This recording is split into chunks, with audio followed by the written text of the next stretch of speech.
ฝรั่งเขาแนวนี้เขาไปสิงคโปร์เลยเขายังเสื้อสิงคโปร์ เราเรื่องกันเรื่องสัตว์และแนวนี้ตัวสมมติว่าประเทศฝรั่งไปฝรั่งนาที5 มื้อไปก็ไม่ได้ไปเกี่ยวกับการเกษตรไปท่าท่องเที่ยว ไปเที่ยวเนาะในพันเล่าขั้นตอนวิชาการซ้ำเพิ่นอปออยู่ฝรั่งบ่ซ้ำใหญ่อยู่ฝรั่งอปอฝรั่งโยเอาที่เลยอัดคลิปจะได้ไหนลง YouTube ได้ไหนปริญญาตรีปริญญาโทปอฝรั่งอีกว่าฝรั่งกาแฟสดหิวไฟมันผ่อนฮ้อนได้ฮ้อนว่าบ่ะ เจ้าพี่เนาะ ไปเข้านะเนาะ ตอนนี้ถึงแห้งมาฮ้อนออกมา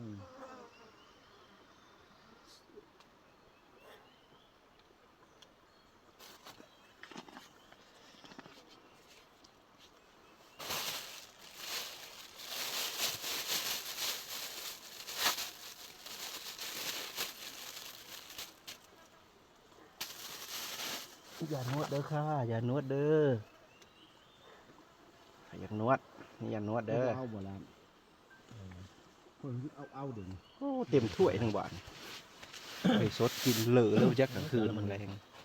ไกด์อย่างนี้เท่นั่นนี่น้ำหนาวแล้วครับเดี๋ยว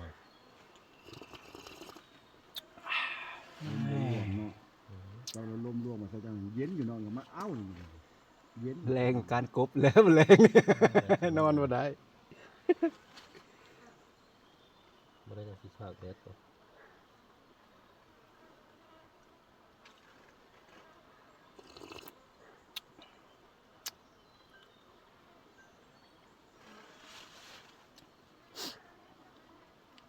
แฮปปี้กับอยู่แฮปปี้ในกลางป่า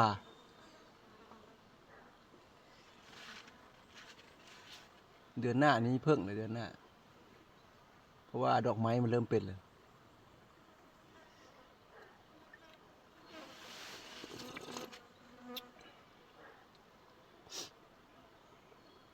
ตกเดือดซี่เลย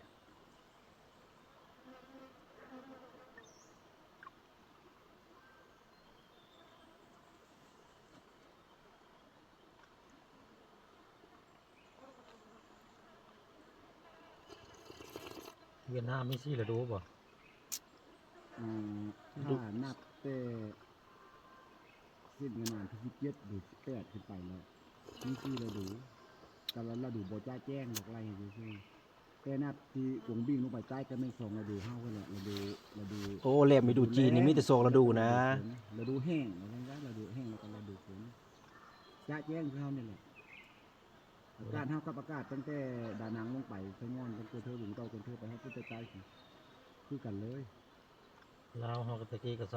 ามมาดูเนาะ สองมาไปไหน แล้วข่าวตะกี้3เลย หลงตัวน่ะเขาหลง สองมาจะได้มีฤดูหนาวอีกที หนาวกับแรงมันไล่เสด็จอันเดียวหนาวกับแรงไล่เสด็จ มันมีแต่ดูผลกับดูแรงเนาะ เราดูฝนแล้วก็ดูฮ้อนแล้วเป็นบ้านน้ำมันจ้าแจ้งเรามีฝนกับแดดอยู่นะสองอันเท่านั้นสองมาจะได้ จีนนี่มีแต่ซี่หนึงจีนมีซี่ฤดูกาล จีนอาจจะแม่น ซี่ฤดู อ่า แต่ยุโรปเรามี5บ่ ยุโรปอยู่5มันสิบ่ไปสั่ง ไว้ที่อย่างนี้สิ โอ้ยบ่เชื่อเจ้าก็ไล่บังกว่า อะไรนะ วินเตอร์นี่เนาะซัมเมอร์นี่เลนนิ่งนี่ซีซันนี่สปริงนี่ซะ ซีซันนั่นก็ฤดูกาลซีซัน อ่า ซีซันนั่น ออทามไปอีกเด้ ไปว่าฤดูกาลไหน มีสนุฤดูออทามไปฤดูใบไม้ร่วง ออตัมก็มีละเขาก็มีฤดูบานไม้ฤดูหนาวฤดูบานไม้ฤดูฮ้อนฤดูใบไม้ร่น ฤดูหิมะบ่มีบ่ สปริงนี่ฤดูใบไม้ลิ้นใบไม้ร่น ฤดูหิมะโลดตกฤดูหนาวบ่ วินเตอร์ก็ฤดูหนาวซัมเมอร์ก็ฤดูร้อนนี่เลนนิ่งฤดูฝน โอ้เก่ง อืม นี่ก็ฝนตกนะฝนนี่แง่ๆนี่นะ มันมียุโรปมันมี5ฤดูหยัง คือ คือรุ่นลงละกินคือว่า6คือรุ่นลง5ตัวที่ว่า4คือกันหมด สี่เลยอยู่จีนเนี่ย กัน 100%เพราะว่ากันกับเพราะนั้นฮู้ข้อมูลกันเข้ากันฮู้ก็คือจะ4แล้ว สี่ ที่กระเทียงตัวที่กันบ่เทียงก็ยืนยันเทียงตัวถือครบ เฮาก็บ่ได้เรียนรู้มาจากไหนเฮาอ่านปึ้มภาษาอังกฤษที่เขาเขียนมา แล้วแต่ ไทย กันกับบ่ได้ ยูโรมันก็เลยเป็นแต่ละประเทศสิมันละดูมา ก็แม่นแล้วถูกแล้ว มันก็ ประเทศเขาเอิ้นว่ายูเรเซียน่ะยูเรเซียก็คือเขตเชื่อมต่อระหว่างเอเชียกับยุโรปมันแล้วก็คือจีนนี่แหละเนาะมันคำภาษาเวียดว่าวุ้งเกิ้นเดยวุ้งเกิ้นเดยคือเฮานี่เงียดเดยแล้วเขตฮ้อนเนาะวุ้งเกิ้นเดยแล้วเขตอบอุ่นน่ะนะ มันก็มีหลายประเทศที่มีแต่กลางคืน แล้วก็มีแต่ประเทศที่มีแต่กลางเว้นอีกในโลกนี่ มันกลางคืนทุกเดือนกลางเว้นทุกเดือนอันนั้น อืม ประเทศนั้นน่ะเด้ประเทศนอร์เวย์เด้ คักขนาดเลยแบบนั้น นี่มันเป็นฤดูมันบอกเลยว่าเป็นตลอด กลาง มันอยู่ควันของโลกที่เวลาโลกเงียงอะนะ คือตอนยามฤดู หก หนาว เดือนพวก 6 เดือน หกเดือนอะเจ๊งอยู่ฮะ อืม โอ้สร้างว่าเลย 6 เดือนมื้อพวกเขาอยู่ใกล้ขั้วโลกเด้ เดี๋ยวไปนอนยามเด็ก โอ้ย อะ มื้อหน้าสิได้อธิบายเรื่องนี้ให้จะฟังอีกแล้ว ไปนอนช่วงเลยเขานอนพักผ่อน มันก็มีเวลามันก็บ่ว่าสิมืดตึ๊บเลยดอก แต่ว่าเห็นแดด เอามา 6 เดือน เจ๊ บ่เห็นแดด6 เดือน เปิดไฟตลอดเลยเนาะ นอร์เวย์หั่น กลาง ไปตลอด6 เดือนฮะ อืม หามันบ่เห็นหุ่งหน่อยเด้อจ้ะจะไปทำเฮ็ดเวียกเนาะ เอาเฮ็ดไว้กัน24ชั่วโมงเท่านี้แหละ แม่4ชั่วโมงก็ได้เฮ็ดเวียก มันก็บ่กึบปานนั้นมันบ่กึบอีหลีมันก็บังวะมาอยู่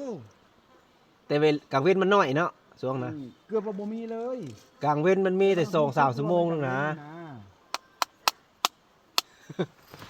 เห็นแต่เว้นแล้วไม่ตกดินแล้วนะล่ะ มันจะทำงานสัก4 ชั่วโมงเลยเป็นอย่างนี้ไปเลย ทำงาน4ชั่วโมงก็ ประเทศของนี่ก็คือเดียวนี่นอร์เวย์นี่เดนมาร์ก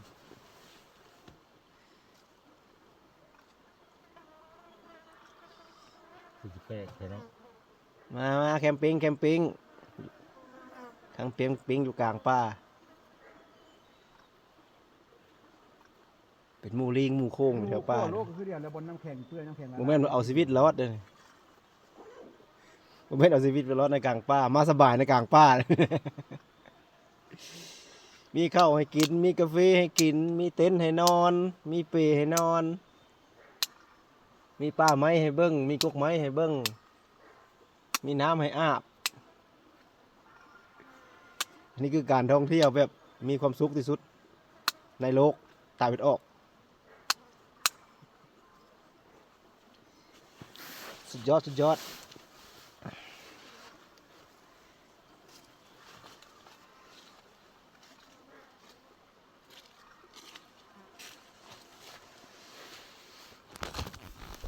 ครบซีซั่นนี้